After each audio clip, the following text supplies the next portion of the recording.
Good afternoon, ma'am. Ehihie ọma. Can you teach me the Igbo alphabet? Sure. What is it called in Igbo?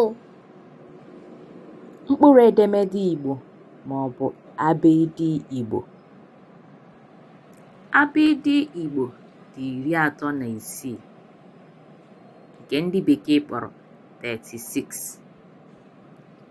Ha bụ A, B, Ch, D, E, F, G, B, G, W, I, E, J,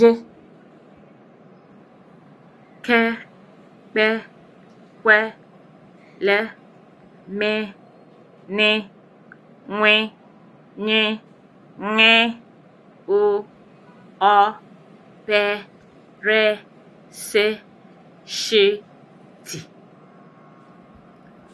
U, O, V, W, Y, Z. Thank you for teaching me.